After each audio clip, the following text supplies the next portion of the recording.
আচ্ছা, আজকে হচ্ছে আমরা একাডেমিক রাইটিং নিয়ে কথা বলবো। আর আমাদের হ্যালো, শোনা যাচ্ছে আমার কথা? জি ভাই। জি ভাই। আচ্ছা। তো আমরা হচ্ছে একাডেমিক রাইটিং নিয়ে কথা বলবো। একাডেমিক যে রাইটিং নিয়ে কথা বলবো, তো একাডেমিক রাইটিং আসলে কি বোঝায় আসলে? কেউ কি শেয়ার করতে পারবে আসলে একাডেমিক রাইটিংটা কি?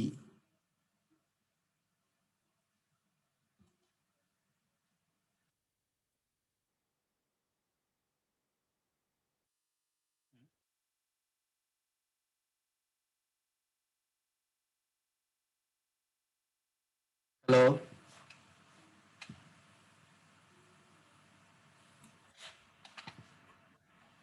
ভাই আমি ট্রাই করবো একটু। হ্যাঁ, হ্যাঁ বলো। ভাই আমার যেটা মনে হয় যে একাডেমিক রাইটিং বলতে আমরা তো এখন মোটামুটি মানে পাবলিক ভার্সিটিতে যারা পড়তেছি বা অন্যান্য ইয়েতে আমাদের তো পুরোপুরি প্রায় ইংলিশ মিডিয়ামে লেখাপড়া হচ্ছে। তো সেই ক্ষেত্রে আমাদের লেখার যে স্টাইলটা বা আমাদের এখন যে মানে ভবিষ্যতে যে কাজগুলো লাগবে এগুলোতে যে ইংলিশে লেখার যে স্টাইলটা ওইটাই সম্ভবত একাডেমিক রাইটিং। আর এটার মধ্যে যেই প্রিরিকুইজাইট গুলো লাগে এই লেখার জন্য যেগুলো জানা দরকার ওইটাই আমার যা মনে হয় একাডেমিক রাইটিং। আর কেউ? আসসালামু আলাইকুম ভাইয়া, আমি একটু বলবো। তামিম বলছিলাম। হ্যাঁ বলো। ভাইয়া একাডেমিক রাইটিং, এই একাডেমিক নামটা যতটুকু মনে হয় আসছে হচ্ছে যে একাডেমিক পেপার থেকে, অর্থাৎ রিসার্চ পেপার গুলো লেখার জন্য ইংরেজির যে স্টাইলটা বা যে ধরনটা বা যে পদ্ধতি সেটার যে মানে সিস্টেম সেটা এখন শেখাবেন একাডেমিক রাইটিং এ। না, শুধু পেপার না, তুমি ইউনিভার্সিটিতে পড়তেছো, তোমার যে পরীক্ষাগুলো হয় সেগুলো একাডেমিক রাইটিং। তুমি একটা ইমেল ধরো যে, হ্যাঁ ইনফর্মাল হলে ভিন্ন জিনিস। তুমি একটা ইউনিভার্সিটিতে একটা ইমেল করতেছো, সে ফর এক্সাম্পল তুমি একটা জবের জন্য করছো, সেখানে কিন্তু কোনো ইনফর্মাল চলবে না, একাডেমিক হয়। তো খালি জাস্ট ওই মানে রিসার্চ পেপারের জন্য বিষয়টা এরকম না আসলে। আচ্ছা, তারপরে আমরা হচ্ছে যে স্পিকিং মানে ফর্মাল ইনফর্মাল গুলো পরে আসবো। স্পিকিং এ যখন আবার ক্লাস হবে আর আগামীকালকে তখন আরো দেখাবো ফর্মাল আসলে ইনফর্মাল কি। তো এখন কথা হচ্ছে যে আমাদেরকে গ্রামার এবং বাংলা বললে শব্দ ভান্ডার, ভোকাবুলারি যেটাই বলি, ইংলিশে বলে ভোকাবুলারি, এটা কালকে প্রোনাউন্সিয়েশন করব, আজকে বাংলার মতো উচ্চারণ করব। আগামীকাল কিভাবে উচ্চারণ করা হয় কালকে শেখাবো। তো আমরা হচ্ছে গ্রামার এবং ভোকাবুলারি, বাংলা যেটা বলি ভোকাবুলারি। সো এই দুইটা কেন দরকার শেখা?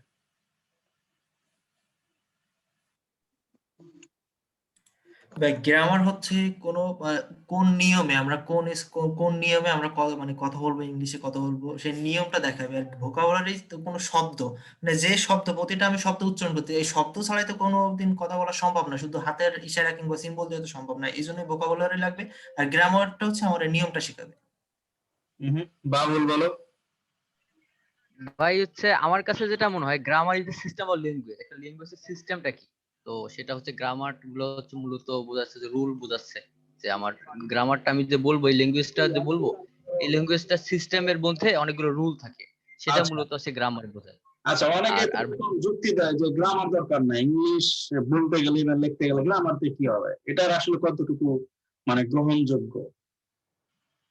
ভাই আমার কাছে যেটা মনে হয়, যেমন আমরা বাংলায় কথা বলি, তো মানে বাংলায় কথা বলতে গেলেও কিন্তু মানে মানে বাংলারও কিন্তু গ্রামারিক্যালি অনেক বাংলা ব্যাকরণ অনুসরণ করে কথা বাংলা বলি। তোমার মাতৃভাষা, তো মাতৃভাষার কোনো গ্রামার দরকার নাই, ইটস ফাইন। এটা তুমি জন্মগত ভাবে, তুমি যদি এখন আমেরিকা জন্ম হতো তুমি অনর্গল ইংলিশ বলতা, তুমি চায়না জন্মগ্রহণ করলে তুমি চাইনিজ লিখতে এখন, ঠিক আছে?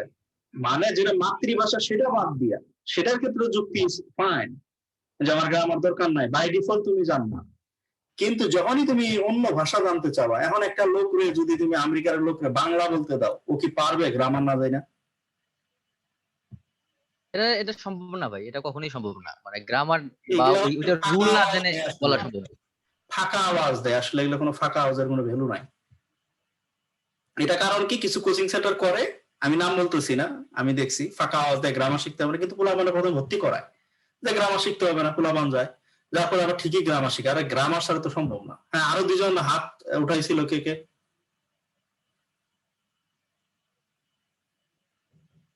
জি ভাইয়া, আমি উঠাইছিলাম, নাজিয়া। বলো। জি ভাই, ওটাই বলছিলাম যে গ্রামারটা কেন দরকার? কারণ ভাইয়া যেকোনো ভাষায় কোনো কিছু বলতে গেলে বা কিছু লিখতে গেলে সেই ভাষার একটা রুলস থাকে। সেটা যেই ভাষাই হোক, বাংলা হোক বা অন্য কারো মাতৃভাষা হলেও। তো ইংলিশ তো একটা ভাষা। সেই ভাষার জন্য কিছু রুলস মেইনটেইন করে আমাকে লিখতে হবে অথবা বলতে হবে। সেই রুলস মেইনটেইন না করলে আমি যে কথাটা বলতে যাচ্ছি সেই কথাটা প্রকাশ পাবে না। সুতরাং আমার কথাটা বলারও কোনো লাভ হবে না। সেটা ভাষাই হবে না আল্টিমেটলি। এজন্য আচ্ছা, ভাইয়া এই যে গ্রামারটা লাগবে।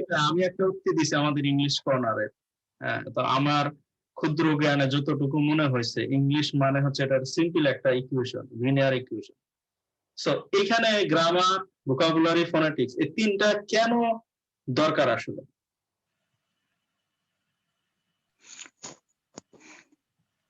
ভাই আমার কাছে যেটা মনে হয়, যেটা প্রথমে বললাম, যে গ্রামার হচ্ছে রুলটা আমাকে শিখতে হবে প্রথম, তারপর ভোকাবুলারি, যে আমি রুলটা শিখলাম, শেখার পর আমাদের শব্দ চয়ন করতে হবে আমাকে, শব্দ চয়ন করার ক্ষেত্রে ভোকাবুলারিটা লাগবে। আর ফনেটিক্স হচ্ছে আমি যে কথাটা বলবো সেই কথাটা কতটা শ্রুতিমধুর এবং কতটা স্ট্যান্ডার্ড ফলো করবে। যেমন আমি বাংলা একটা কথা বললাম, সেটা বাংলা ভাষা সবাই বুঝতেছে, কিন্তু যখন আমি ইংরেজি ভাষার কথা বলবো, ইংরেজি ভাষায় ফনেটিক্সটা মেইন, খুব গুরুত্বপূর্ণ।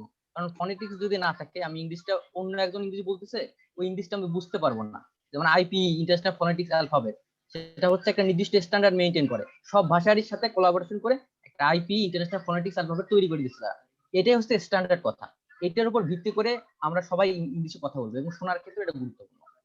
সেজন্য আসলে তিনটা জিনিসের কথা আপনি বলছেন। আচ্ছা, ধন্যবাদ। তো আমরা ফনেটিক্স নিয়ে নেক্সট ক্লাসে আলোচনা করব।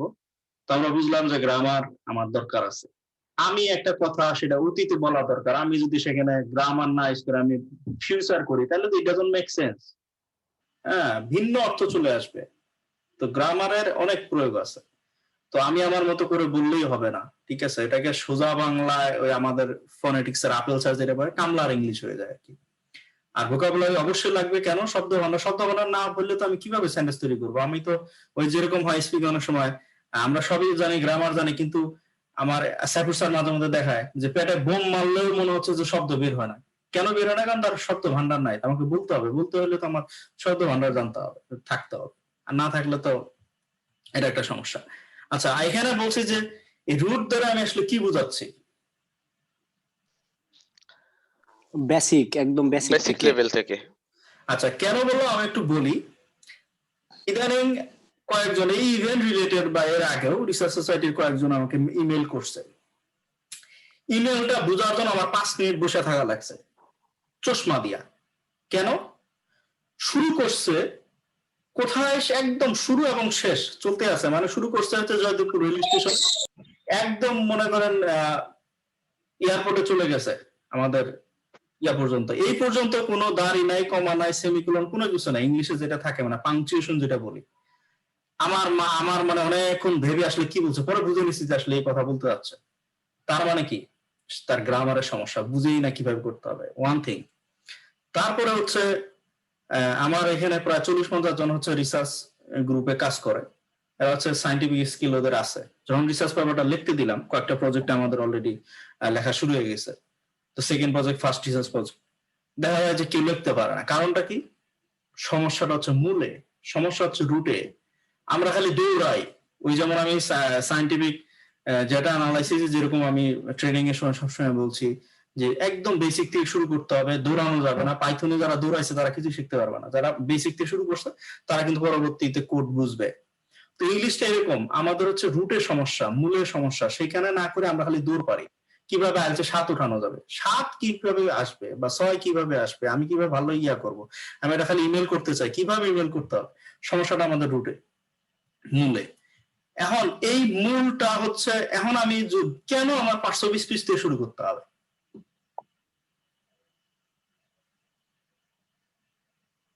আমার মূলটা আগে সেটা হচ্ছে 520 পিস। সো কেন আমার এখান থেকে শুরু করতে হবে? আমি যদি রাইটিং বা স্পিকিং যেটাই বলি, আমি ইংলিশে ভালো করতে চাই, কেন এখান থেকে শুরু করতে হবে আমাকে? মানে রাইটিং এ, বিশেষ করে রাইটিং এ। স্পিকিং এ আলাদা হিসাব, মেইনলি হচ্ছে রাইটিং এর কেন? ভাইয়া এটাই বেসিক। এটা যদি না থাকে তাহলে আমরা লেখা শুরুই করতে পারবো না, যত ভালো ভোকাবুলারি হোক আর যাই হোক না। আমার মানে পার্টস অফ স্পিচ যদি ঠিক না থাকে তাহলে কোনো কিছু সেন্স তৈরি করবে না আর কি, বুঝাই যাবে না কি বলতে চাচ্ছি। আর কেউ?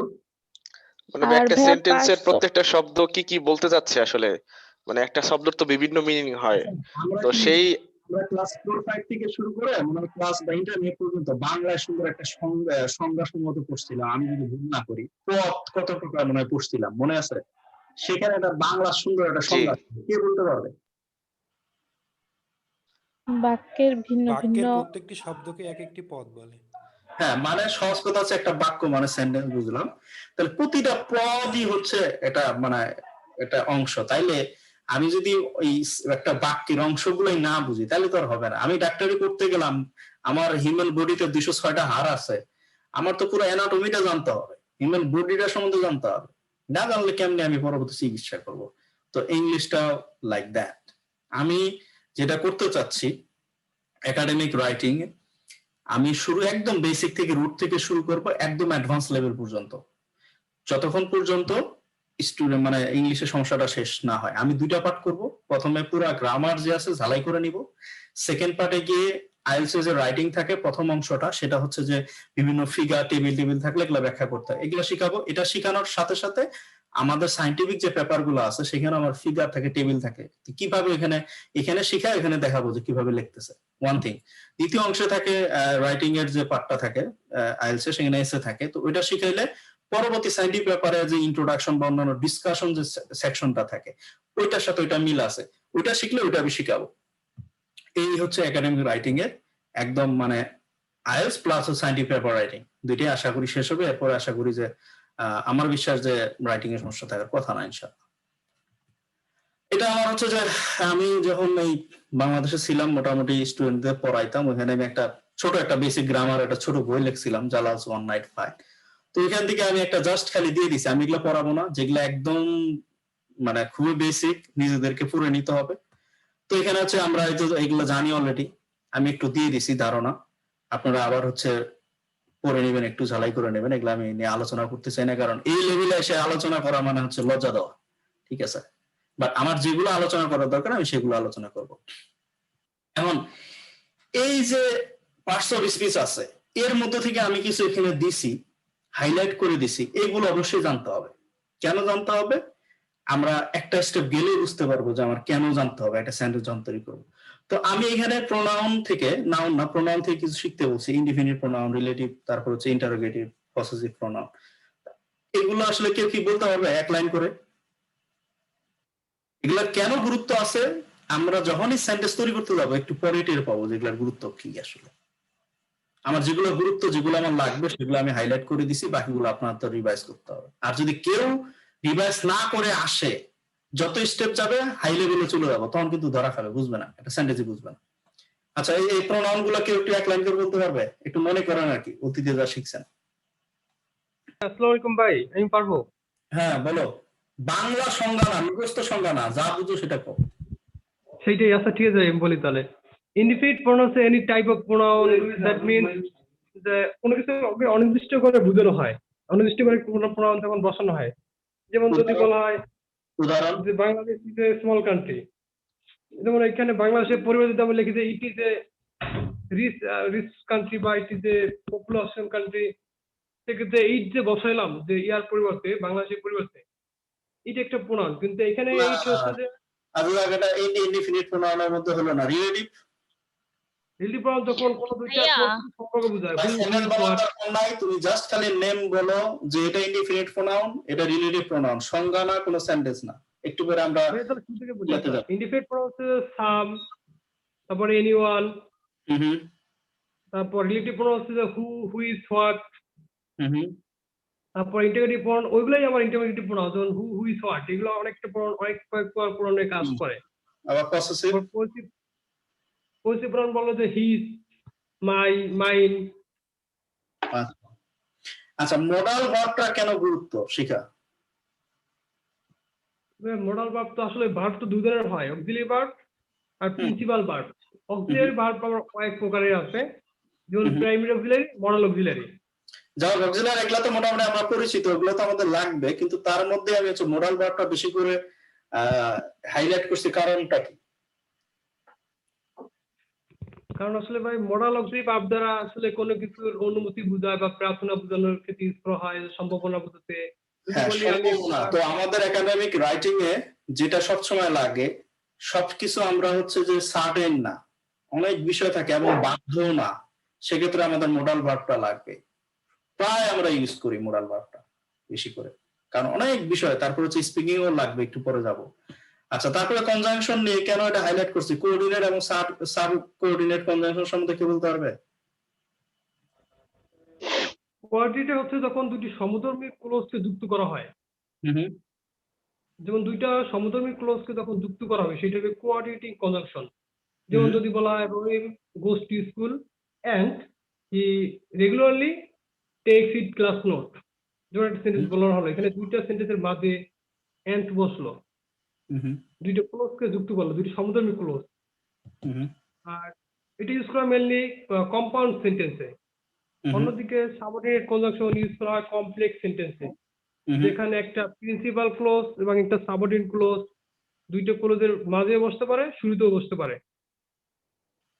যেমন যদি বলা হয় যে because I was will I could not attend my class, এখানে বিকজ হচ্ছে সাবঅর্ডিনেটিং কনজাংশন, যেখানে প্রথম ক্লোজটা হচ্ছে যে সাবঅর্ডিনেটিং ক্লোজ, সাবঅর্ডিনেট ক্লোজ, পরেরটা হচ্ছে যে প্রিন্সিপাল ক্লোজ। আচ্ছা, ধন্যবাদ।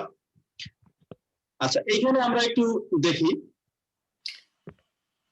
প্রথম সেন্টেন্সটা হচ্ছে this is my fan, this fan is mine, who is your father, Abdul Karim who is my father is a school teacher. So এখানে 4টা সেন্টেন্স আমরা দেখলাম। তো এখানে কুইজ হচ্ছে, প্রথম সেন্টেন্সের দিসটা আসলে নাউন না প্রোনাউন না অ্যাডজেক্টিভ, কে বলতে পারবে? ওমর ফারুক, তুমি অলরেডি বললা নতুনদের মধ্যে। প্রোনাউন। প্রোনাউন। আচ্ছা, প্রোনাউন। আচ্ছা, প্রোনাউন। আচ্ছা, প্রথমে আমরা মানে বাই ডিফল্টটা শিখি, পরবর্তীতে আরো শিখবো। সেকেন্ড সেন্টেন্সে দিসটা আসলে কি?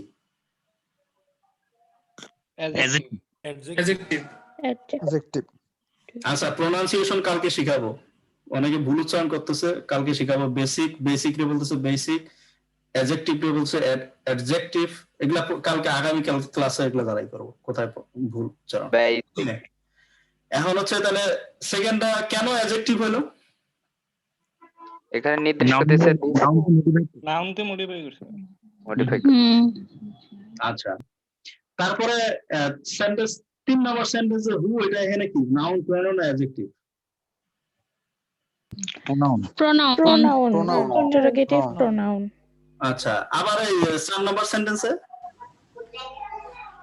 Relative pronoun. Relative pronoun.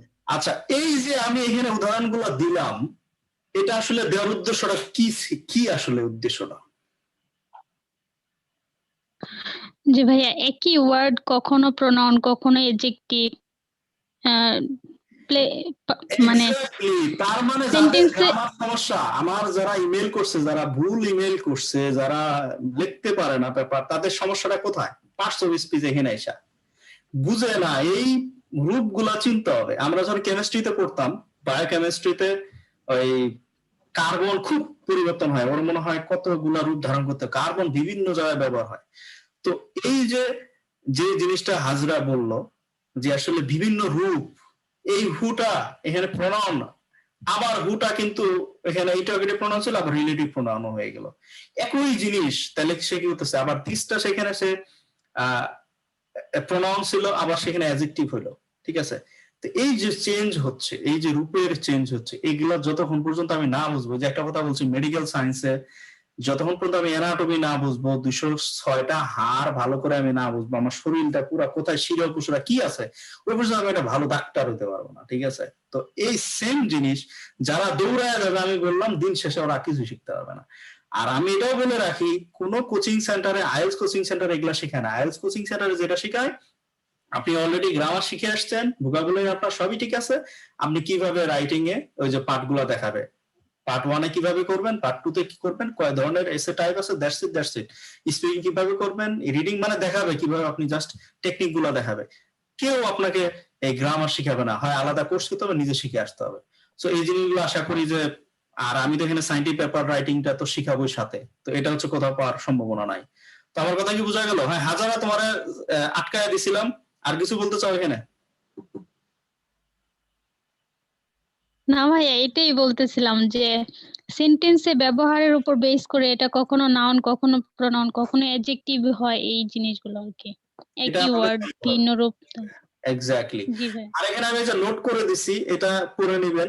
Demonstrative pronoun কেন বলা, অ্যাডজেক্টিভ দিয়ে যখন নিজেই সে সাবজেক্টের ব্যবহার হয়। আমি এই জন্য বলছি, আবার রিকল, গুগল আছে, ইন্টারনেট আছে, সব জায়গায় এগুলো আছে, এগুলা দেখলেই হবে। অথবা বাংলাদেশে ভালো একটা গ্রামার বই আছে অ্যাপেক্স, অথবা সাইফুর স্যারের কি যেন গ্রামার কি যেন ভুলে গেলাম আমি, একটা ভালো বই আছে। হোয়াটএভার, ইভেন বই কেনারও দরকার নাই, ইন্টারনেট আছে, ইন্টারনেটে সবই পাওয়া যায়। আর এই যে আমাদের দেখা যাচ্ছে ইংলিশ কর্নারে সুন্দর করে ইয়ার রাইমন মার্ফির বইটা দেওয়া আছে। আমার মনে হয় যে সারা বাংলাদেশে যদি প্রতিটা জায়গায় আমাদের 8-10টা করে গ্রামার বই কিনতে হইতো, যখনই টিচার চেঞ্জ হইতো বলতো ওই গ্রামার বই তোমার কিনাই লাগবে, পড়াটা এখান থেকে ওখান থেকে মুখস্থ করে। এটা না করে যদি আমরা চেঞ্জ করতে পারতাম, রাইমন মার্ফির বইটা যদি আমরা ইন্টারমিডিয়েট লেভেল পর্যন্ত দিয়ে দিতে পারতাম, এই বইটা এত সহজ, এত সুন্দর করে ছবি দিয়ে দিয়ে সুন্দর করে আমাদের টেন্স শিখাইছে, ইংলিশ গুলা মানে গ্রামার গুলা শিখাইছে। এটা যদি দিয়ে দেওয়া হতো তাহলে আজকে আমাদের ইংলিশে এত সমস্যা থাকে না। তো আমার পরামর্শ হচ্ছে এখানে ডাউনলোড লিঙ্ক দেওয়া আছে ফ্রি। আমাদের ইংলিশ কর্নারে গেলেই যারা একদম বিগিনার যেমন খুব সুন্দর করে দেওয়া আছে, এগুলো আবার একটু দেখে আসবেন। না হলে আমি বললাম পরবর্তী ক্লাসে কিন্তু মানে প্রতিটা স্টেপে আমি কিন্তু আপডেট লেভেলে চলে যাবো, ঠিক আছে? তখন কিন্তু আর বুঝবেন না, এই সমস্যাগুলো হবে। আপনি জানেন আপনার সমস্যা কোথায়। তো এই যে রুটের সমস্যাটা, মূলে যে সমস্যাটা, সেই সমস্যাগুলো যার যার সমস্যা আছে সেটা সব ক্লিয়ার করতে হবে, নাইলে কিন্তু ভাই আমি বুঝবেন। একটু বলবো? হ্যাঁ, আর যারা অ্যাডভান্স লেভেলে আছে তাদের ক্ষেত্রে এই যে কি মাইকেল সোয়ানের বইটা আছে, বাট আপাতত আমি এখনই এটাকে অ্যাডভাইস করতেছি না। রাইমন মার্ফির বইটা নিয়ে নিতে পারেন। এই যে পার্টস অফ স্পিচের যে বিষয়গুলো, এগুলো যেন সবাই নেক্সট আবার হচ্ছে আমরা শনিবারে, যেহেতু প্রতি শনিবারে হচ্ছে আমরা একাডেমিক রাইটিং এবং রবিবারে হচ্ছে আমরা স্পিকিং লিসেনিং নিয়ে কথা বলবো, ফোনেটিক্স নিয়ে কথা বলবো। তো এটা অবশ্যই শিখে আসতে হবে। হ্যাঁ ফারুক বলো। হ্যাঁ ভাই, আমি এই দুইটা বই পড়ছি, দুইটা বই আমার কাছে আছে। দেখলাম যে রয়্যাল মার্ফি বইটা থেকে ভার্সিটি ভর্তি পরীক্ষায় প্রশ্ন আসে, মানে অনেক important. Not a big deal, কোথা থেকে পড়বেন আমার সেটা জানার বিষয় না। বাট আপনি যদি ইংলিশে ভালো করতে চান, বুঝতে চান, আপনার যে সমস্যাটা আছে একদম রুট লেভেলে, লজ্জা করে কোনো লাভ নাই, ঠিক আছে? লজ্জা করে কোনো লাভ নাই। বাংলা কথায় আছে একটা, স্মরণ থাকলে গরম ভাত পাওয়া যায় না। স্মরণ লজ্জা এগুলা ফালাই দিতে হবে, আবার একদম রুট লেভেল থেকে শুরু করে এই সমস্যাগুলো প্রতিটি জেনে শুনে আসতে হবে, নাহলে আমরা পরবর্তী আগাইতে পারবো না।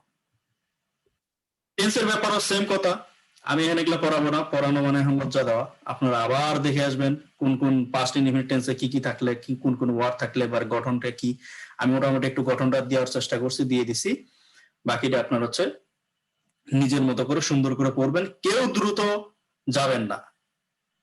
এই প্রথম 2 সপ্তাহ আপনি সুন্দর করে আগে যা পড়ে আসছেন সেইগুলোই যদি আপনি ভালো করে একটু রিভাইজ করতে পারেন সুন্দর করে, তাহলে আশা করি হচ্ছে পরবর্তীতে আমি যখন অ্যাডভান্স লেভেলে চলে যাব তখন আপনি সবই বুঝবেন, আপনি সেন্টেন্স বুঝবেন, কিভাবে লিখতে। আপনার ইংলিশ আশা করি আগের চেয়ে অনেক ভালো হয়ে যাবে, এবং পরবর্তী আর এই সমস্যা হবে না যে লেখা শুরু করছেন আর শেষ করছেন কোথায় আপনি নিজেও টের পান না, আর আপনার লেখা কেউ বুঝেও না। আচ্ছা, ক্লোজটা কি? ফারুক প্রথম দিকে বলতেছিল ক্লোজ ক্লোজ, ফারুক তো অলরেডি বলছে, অন্য কেউ? ক্লোজ মানে ভাই বাক্যের অংশ আর কি, বাক্যাংশ। একাধিক থাকতে পারে ক্লোজ ভাই একটা বাক্যে। আচ্ছা, ভাই আমি বলবো, বলো। Clause is a group of words where there is a subject and verb and the English meaning. সংজ্ঞা বাদ দাও, বাংলায় বলো, সুন্দর সুধা বাংলায় কও।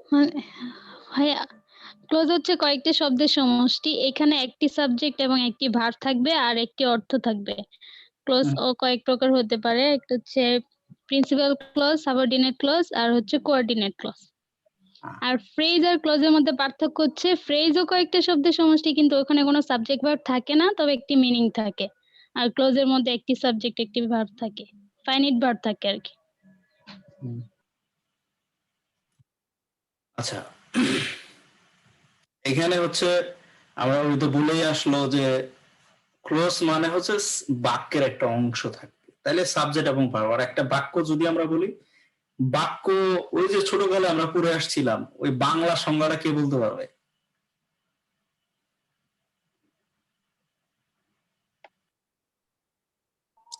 ভাই আমি বলবো হ্যাঁ হ্যাঁ বলেন। কতগুলো শব্দ একসাথে মিশিয়ে যদি মনের ভাব সম্পূর্ণরূপে প্রকাশ করা যায় তাকে বাক্য বলে। এক্স্যাক্টলি, তার মানে আমার মনের ভাবই যদি প্রকাশ না হইলো, ঠিক আছে, তাহলে সেটা তো বাক্য না। বঙ্কিমচন্দ্র চট্টোপাধ্যায় তার রচনা শিল্পগুণ একটা ইয়াতে সে গল্পতে লেখছে যে তুমি যাহা লিখিলে তাহা লোকে পরিবার মাত্রই যেন বুঝিতে পারিল, আর তুমি যা লিখলে লোকে যদি বুঝতে না পারলো তাহলে লেখাটা বৃথা। ওই যে আমাকে ইমেল করে আমি বুঝতেই পারি না, 5 মিনিট তাকায় থাকি কি করছে। So this not writing. তো যাক, এই যে কিছু আগে হাজরা বললো ইন্ডিপেন্ডেন্ট বা মেইন ক্লোজ বলতে পারি, হ্যাঁ, বা প্রিন্সিপাল ক্লোজও বলতে পারি আমরা। এটা একটা কমপ্লিট একটা সেন্টেন্স। তো কমপ্লিট যে সেন্টেন্সটা সেটা মানে সম্পূর্ণ বাক্য যে কথা বলো, সাবজেক্ট এবং ভার্ব থাকবে, সাবজেক্ট ভার্ব এটা থাকবে মাস্ট। ডিপেন্ডেন্ট বা সাবঅর্ডিনেট ক্লোজ, আবার বলো কোঅর্ডিনেট ক্লোজ। তো এই ডিপেন্ডেন্ট বা সাবঅর্ডিনেট যেটা বলি সেটা হচ্ছে যে ইনকমপ্লিট, তার মানে সেখানে কমপ্লিট থাকবে না, অসম্পূর্ণ থাকবে, ঠিক আছে। এই অসম্পূর্ণটা কি একটু পরে আসতেছি। আর কোঅর্ডিনেট ক্ষেত্রে দুইটা তো ক্লোজ একসাথে যুক্ত হবে। তো সেক্ষেত্রে হচ্ছে যে এখানে আমি দুইটা সেন্টেন্স দিলাম যে যারা যারা will go to market to buy a doll. তারপরে দ্বিতীয় সেন্টেন্স হচ্ছে যারা যারা will go to market to buy a doll if her father allows. তো এখানে হচ্ছে প্রথম সেন্টেন্সে বললো যারা হচ্ছে বাজারে যাবে একটা পুতুল কেনার জন্য, আবার দ্বিতীয় সেন্টেন্সে বলা হইলো যে যারা জালাল বাজারে ডোল মানে পুতুল কিনতে যাবে যদি তার বাবা অনুমতি দেয়। তা এক্ষেত্রে কোনটা মানে এই যে কোনটা ইন্ডিপেন্ডেন্ট আর হচ্ছে কোনটা ডিপেন্ডেন্ট? প্রথমটা আর ইন্ডিপেন্ডেন্ট দ্বিতীয়টা ডিপেন্ডেন্ট আর প্রথমটা ইন্ডিপেন্ডেন্ট। কেন? প্রথমটায় কোনো কিছু নির্ভর করে না, স্বাধীনভাবে অর্থ প্রকাশ করতে পারছে। কিন্তু দ্বিতীয় ক্লজে দুইটা ক্লজ আছে, যেক্ষেত্রে কনজাংশন আছে ইফ, সেক্ষেত্রে প্রিন্সিপাল ক্লজ আছে একটা, সাবঅর্ডিনেট ক্লজ আছে একটা, একটার উপর একটা নির্ভরশীল। আচ্ছা, এখানে দ্বিতীয় সেন্টেন্সটা আমি যদি ঘুরায় লিখতে চাই তাহলে কিরকম হবে? If your father allows, যারা যারা will go to market to buy it all.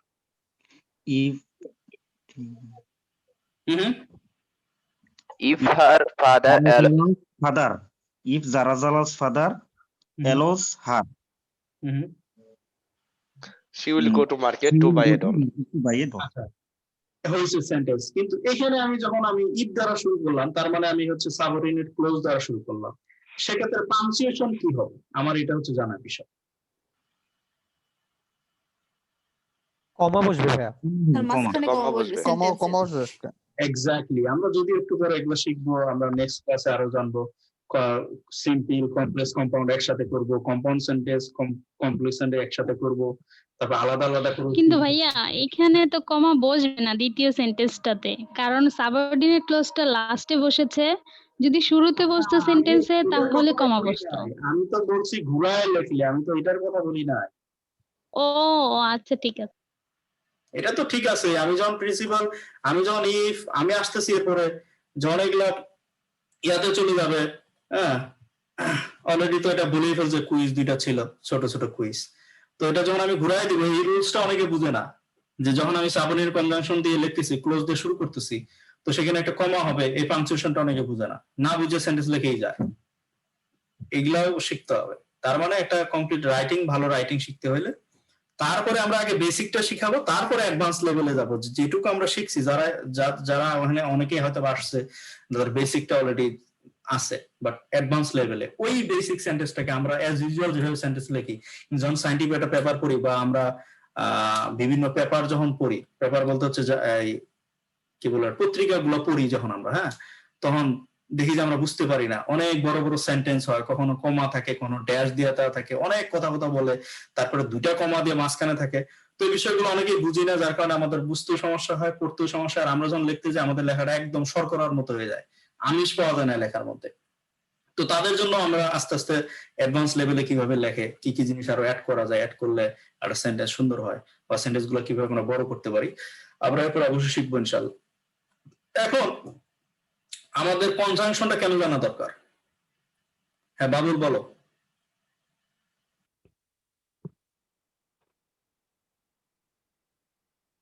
Babul বলো।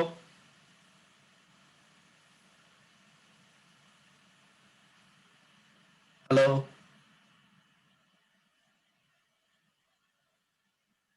বাবুলের মনে হয় নেটওয়ার্কের সমস্যা। আর কেউ? কনজাংশন দিয়ে দুইটা বাক্যাংশ কিংবা দুইটা ভাবকে একত্র করা যায় ভাই, কিংবা দুইটা অর্থকে একত্র করা যায়, সেজন্য ভাই কনজাংশনটা খুবই দরকার। আচ্ছা, গুড। আর কেউ? ভাই আমাদের দুইটা দুইটা সেন্টেন্সকে ওয়ার্ডকে সম্পর্কযুক্ত করার জন্য হুম। দুইটা সেন্টেন্সকে সম্পর্ক আচ্ছা, ওকে। বাড়ানো এটার জন্য এটা। হ্যাঁ, ইমতিয়াজ ভাই বলেন। আমি এই বললাম দুইটা সেন্টেন্সে একত্র করতে বা সম্পর্কযুক্ত করতে মাঝখানে কনজাংশন ইউজ করা হয়। আচ্ছা, মাঝখানে শুরুতে আমরা যেখানে হোক, সহজ কথা হচ্ছে আমরা কানেক্ট করতে যাচ্ছি, দ্যাটস ইট। জি, ঠিক আছে। এই ক্ষেত্রে এই যে আমরা কোঅর্ডিনেট কনজাংশন যেটা, সেটা সাধারণত কম্পাউন্ড সেন্টেন্স তৈরি করে, আর সাবঅর্ডিনেট যে কনজাংশন সেটা হচ্ছে কমপ্লেক্স সেন্টেন্স তৈরি করে। তো কোঅর্ডিনেট কনজাংশন আমরা অনেকেই এটা জানি অলরেডি, বললাম না যে অনেকেই জানি যারা একদম বেসিক, বাট অনেকেই আছে এখানে খুবই সমস্যা তাদের গ্রামারের, মানে কি বলবো, কঠিন সমস্যার মধ্যে আছে। এই জন্য আমি একবারের রুট থেকে শুরু করলাম। ফ্যান বয়েস অনেকেই জানি, হ্যাঁ, তো এগুলো হচ্ছে ফর, এন্ড, নর, বাট, অর, ইয়েট, সো। তো এগুলো হচ্ছে আমরা অলরেডি অনেকেই জানি। তো আমরা তো বলছি নেক্সট ক্লাসে প্রতিটা ধরে ধরে কম্পাউন্ড সেন্টেন্স, তারপর কমপ্লেক্স সেন্টেন্স, এই যে ক্লোজ গুলো দেওয়া আছে প্রতিটাই হচ্ছে যে কনজাংশন দিয়ে আমি আলাদা আলাদা করে সেন্টেন্স তৈরি করে দেখাবো, কিভাবে সেন্টেন্স গুলো ঘুরায় পেঁচায় লেখা যায়। প্রতিটা দিয়ে ইনশাল্লাহ চেষ্টা করবো, এবং কম্পাউন্ড এবং কমপ্লেক্স একসাথে করে কিভাবে করা যায় সেটাও দেখাবো। এখন এই যে বিষয়গুলো আমরা জেনে আসছি, তো এইখানে এই ফ্যান ভয়েস এর মধ্যে নেগেটিভ কনজাংশন কয়টা, যেগুলো ইউজ করলে বাক্যের মধ্যে নেগেটিভ চলে আসবে, কে বলতে পারবে? তিনটা। ইয়েট নর বাট। আচ্ছা, আমি যেটা বলতেছি আমি বুঝতে পারছি, বাট হইলে আমরা কোনো অপোজিট বুঝাচ্ছি, তাই তো? আচ্ছা, অপোজিট ছাড়াও, এই অপোজিট ছাড়াও সেন্টেন্স দুই রকম, মানে পজিটিভ এবং নেগেটিভ দুইটাই হইতে পারে। এই বাট দ্বারা তো অপোজিটিভ বোঝায়, মানে সরি, অপোজিট কোনো কিছু বোঝায়। আমি যেটা বলতে চাচ্ছি, নেগেটিভ ইউজ করতে হবে, পজিটিভ নেগেটিভ ইউজ করতে হয়, এমন কোনটা কনজাংশন এখানে? নর আর ইয়েট। নর আর ইয়েট। আচ্ছা, ইয়েটের ব্যাপারে একটু বলেন শুনি। যেমন the program is yet to be finished, তার মানে প্রোগ্রামটা এখনো ফিনিশ হয় নাই, এরকম। তো এই যে জিনিসগুলো যাদের একদম মূলের সমস্যা, এই ইয়েট দ্বারা কিন্তু দুই ধরনের ব্যবহার আছে, বাকিগুলো তো আমরা মোটামুটি জানি। তাহলে এটাকে আমি পজিটিভও করতে পারি, নেগেটিভও করতে পারি, ঠিক আছে? তো এইগুলো মাথায় রাখতে হবে। নরের ক্ষেত্রে, অরের ক্ষেত্রে, এই বাট, অর, এগুলো হচ্ছে অরের ক্ষেত্রে অল্টারনেটিভ কোনো কিছু, এই বিষয়গুলো সো দ্বারা তো বুঝি আমরা, সুতরাং কোনো কিছু বোঝায়। তো এই বিষয়গুলো কিন্তু আমাদের খুব ভালো ধারণা থাকা দরকার, ফর দ্বারা রিজন বোঝায়। তো এই বিষয়গুলো আমরা নিয়ে আমরা আলোচনা করব, আলাদা আলাদা করে সেন্টেন্স শিখাবো। তো যাদের একদম বেসিকই সমস্যা, যে পর্যন্ত আমি এই পর্যন্ত আসছি, ওদের 1 সপ্তাহ লাগবে শেষ করতে, আমার বিশ্বাস। অনেকেরই আছে যে একদম মানে রুটের সমস্যা, তাদের মিনিমাম 1 সপ্তাহ লাগবে আমি যে পর্যন্ত দিলাম। নেক্সট উইকে তারা হয়তো ফিনিশ করতে পারবে কিনা I am not sure, but চেষ্টা করলে 1 সপ্তাহের মধ্যে এই যে অতীতে যে সমস্যাগুলো আছে সেগুলো হচ্ছে তারা সমাধান করতে পারবে। তারপর হচ্ছে সাবঅর্ডিনেট কনজাংশন আছে, এগুলোরও হচ্ছে আলাদা আলাদা ব্যবহার আছে, প্রতিটাই হচ্ছে আলাদা আলাদা ভাবে সেন্টেন্স লিখতে পারবো আমরা। তো এই স্ট্রাকচার গুলো হচ্ছে যে আমরা পরবর্তী ক্লাসে ইনশাআল্লাহ দেখাবো বিষয়গুলো নিয়ে। তাহলে নেক্সট ক্লাস হচ্ছে কম্পাউন্ড এবং কমপ্লেক্স সেন্টেন্স কিভাবে আমরা তৈরি করব, এই বিষয় নিয়ে আলোচনা করব। আর আমি হচ্ছে যে আস্তে আস্তেই যাব, দ্রুত যাব না, যাতে করে হয়তো যারা মোটামুটি জানে তাদের সমস্যা হবে না, বাট যারা শুরু করতেছে তাদের অনেক সমস্যা। আমি চাই না যে খুব দ্রুত গিয়ে কোনো কাজে না আসুক। আমি চাই যে আমার রিসার্চ বা বাইরের যারা আছে, যারা হচ্ছে যে একদম ইংলিশের সমস্যা, আমি চাই যে তাদের এই একদম মূল থেকে শুরু করে ফাইনালি যেন তারা একটা ভালো মানের লেখক হইতে পারে, ভালো করে লিখতে পারে। এই হচ্ছে মোটামুটি আজকের ক্লাস। তো আগামীকালকে তো আমরা ফোনেটিক্স ইনশাল্লাহ চেষ্টা করবো শেখার জন্য। এটা হচ্ছে মনে হয় আমি গাজীপুরে ক্লাস নিচ্ছিলাম, বাংলাদেশে থাকতে 2017 সালের সালে। আর আজকে হচ্ছে আমার এই যে ম্যাটেরিয়াল গুলো তো আমরা মেল করেই দিব, আর আমার রেকর্ডটা হচ্ছে ইউটিউব চ্যানেলে দিয়ে দিব। ভাই আপনি বর্তমানে কোন দেশে আছেন? আমি আছি চায়নাতে আছি। চায়নাতে ভাই? আচ্ছা, কারো কোনো প্রশ্ন থাকলে বলেন। ভাই ক্লাস বিষয়ে কোন দিন ক্লাস হবে একটু জানতে চাচ্ছিলাম। হ্যাঁ ভাই, প্রশ্নটা আমারও। তো ইয়াতে আমাদের যাও তারপরে উত্তর দিই, সেটা হচ্ছে যে আমাদের পোস্টারে কিন্তু সুন্দর করে লেখা আছে আউটলাইন। প্রতি শনিবারে হচ্ছে রাইটিং হবে, রবিবারে হচ্ছে ফোনেটিক্স ক্লাস হবে। সো আছে পোস্টারে, তারপরে হয়তো তো আবার বলে দিলাম প্রতি সপ্তাহে প্রতিদিনই 7টায়। ঠিক আছে। কিছু বলতে চাও? হ্যাঁ, আমি ওই বইটা, কোন বইটা? ওই বইটা হচ্ছে ভাই ডাউনলোড করা যাচ্ছে না আর কি। আপনি যেটা হচ্ছে বললেন রিসার্চ সোসাইটির ওয়েবসাইটে ভাই ইংলিশ কর্নারে, ভাই পিডিএফ ড্রাইভ থেকে এটা রিমুভ হয়ে গেছে মেবি কোনো একটা প্রবলেমের কারণে, কপিরাইট কপিরাইট ইস্যুর জন্য হচ্ছে রিমুভ করে দিচ্ছে আর কি। আচ্ছা সমস্যা নাই, গুগলে সার্চ দিয়ে দেখবা যে অজস্র ফ্রি লিংক আছে। হ্যাঁ, ইজ নট আ বিগ নামানো। আর না হলে নীল ভাই আপনাদের কাছে পিডিএফ আছে না, সেটা এখানে শেয়ার করে দেন বা ভাই গুগল আমাদের ক্লাসরুমে শেয়ার দিয়ে দিলে হবে। ভাই যদি সমস্যা আমাদের সাথে যোগাযোগ করলে আমরা দিয়ে দিব। আমার কাছে আছে, আমি যেটা বলি, আমি তো আমার পিপিটি যখন আমি মেইল করে দিব, যেহেতু ইউটিউবে দেওয়া হবে না, কেন দেওয়া হবে না, কারণ এটা ফ্রি সেশন না। সো ভিডিওটা দেওয়া থাকবে, বাট যেহেতু ম্যাটেরিয়ালস দেওয়া থাকবে না, আমি যখন ইমেল করবো আমি পাঠাই দিব। এটা নিয়ে কোনো ইয়ে করার নেই, আমি পাঠাই দেবো ইনশাআল্লাহ। আচ্ছা ভাই, আজকে অ্যাটেন্ডেন্স কোনো অ্যাটেন্ডেন্স নাই, যারা এখানে রেজিস্ট্রেশন করছে তারাই সার্টিফিকেট পাবে। ভাই একটা জিনিস একটু জানতে চাচ্ছিলাম। আচ্ছা, শব্দ ভান্ডারের ক্ষেত্রে যে বিষয়টা, ভোকাবুলারি ক্ষেত্রে যে বিষয়টা, সেটা হচ্ছে যে সাইপ্রাসের স্টুডেন্ট ভোকাবুলারি একটা আছে, সেই বইটাও নীলক্ষেত্রে নিতে পারেন। খুবই সহজ, পুরো লেভেল অনুসারে দেওয়া আছে, মানে একদম বেসিক লেভেলে, অ্যাডভান্স এইভাবে দেওয়া আছে একটা। আরেকটা অপশন আছে, সেটা হচ্ছে যে আইএলটিএস এর 1 থেকে মনে হয় এখন 12 পর্যন্ত আসছে। তো এটা নীলক্ষেতে হচ্ছে যে ওই আইএলটিএস যে রিডিং এর যে প্যাসেজ গুলা থাকে, প্যাসেজ গুলা তো বিভিন্ন জার্নাল থেকে নেওয়া। হ্যাঁ, তো ওইখানে হচ্ছে ওই প্যাসেজ গুলার যে ওয়ার্ড গুলা দেওয়া আছে, বাংলায় করে দেওয়া আছে, এটা নীলক্ষেতে পাওয়া যায়। তো আমার মনে হয় ওইটাও যদি এমনিতে নেওয়া যায়, তো সেটা হচ্ছে যে অনেক উপকার হবে। তাহলে বেসিক লেভেলও থাকলে, অ্যাডভান্স লেভেলও থাকলো। আর ভোকাবুলারি ক্ষেত্রে যেটা বলি, আমি যেভাবে অ্যাডাপ্ট করছি, প্রথম দিকে যারা ভোকাবুলারি শুরু করবে তারা হতাশ হয়ে যেতে পারে। কেন হতাশ হতে পারে? যারা বিসিএস প্রিপারেশন নেয় তারা জানে বাংলার যখন বিভিন্ন কবির নাম, সাহিত্যিকের নাম মুখস্থ করতে যায়, সালের নাম, তখন কিন্তু মানে হতাশ হয়ে যায়। তো ভোকাবুলারি এরকম, প্রথম দিকে দেখা যাবে যে পড়ছি, 2 দিন পরে আমাদের খুঁজে আমি ভুলে গেছি। হতাশ হওয়া যাবে না, একবার, দুইবার, তিনবার, একসময় হচ্ছে নিজের মধ্যে আয়ত্ত চলে আসবে। আর আরেকটা জিনিস করা, যখন আমরা চ্যাটিং করি, আমরা ইনফর্মাল, খুব মানে ভাষা প্রতিবন্ধী আমরা এক ধরনের, ফাইন 8-9 দিয়ে আমরা শেষ করে দিই, নট লাইক দ্যাট। যখন চ্যাট করবো, বাংলা বললে বাংলা, ইংলিশে বললে ইংলিশে, এইভাবে করা যেতে পারে। বিভিন্ন বন্ধু বান্ধবের সাথে ইয়া করতে গেলে সহজ কথা, প্র্যাকটিসের মধ্যে থাকতে হবে। ইভেন আমি যেটা করতাম, শোয়ার আগে হচ্ছে ভোকাবুলারি বইটা আমার ইয়াতে বালিশের কাছে থাকতো, ঘুমার শোয়ার আগে ঘুমাতে 1 ঘন্টা দেখে আসতাম। মানে ডেইলি ওটা হচ্ছে, ভোকাবুলারি কোনো শেষ নেই, এটা একটা লেভেল পর্যন্ত আমাকে পড়তেই হবে, এটার হচ্ছে বিকল্প কিছু নাই। হ্যাঁ, নিবরাস বলো। স্যার আসলে স্যার ওই যে মাইক্রোফোনটা মাঝে মাঝে ডিসকানেক্ট হয়ে যায়, হঠাৎ করে দেখলাম আর কি, ডিসকানেক্ট ছিল, পরে কানেক্ট করলাম, কথা বলতেছিলেন এই জন্য ডিস্টার্ব করে রেজেন্ট করছি। আচ্ছা, এখন হচ্ছে যে তোমারও তো এগুলো সব বাংলাদেশে যখন ছিলাম পরে আসছি, এগুলো আবার রিভাইজ করতে হবে। ঠিক আছে, মনোযোগ দিয়ে পড়ো। হ্যাঁ, শাহজাহান শেখ বলো। আসসালামু আলাইকুম ভাই। আসসালাম, হ্যাঁ বলো। ভাই আমাদের মিটিং লিংক কি প্রতিদিন একটাই থাকবে না চেঞ্জ হবে? আমি ইমেল করে দিয়ে দিব সব। আচ্ছা ভাই, তাহলে আসসালামু আর আলাইকুম। আগামীকালকে আমি ইমেল করে দিয়ে দিব ইনশাআল্লাহ।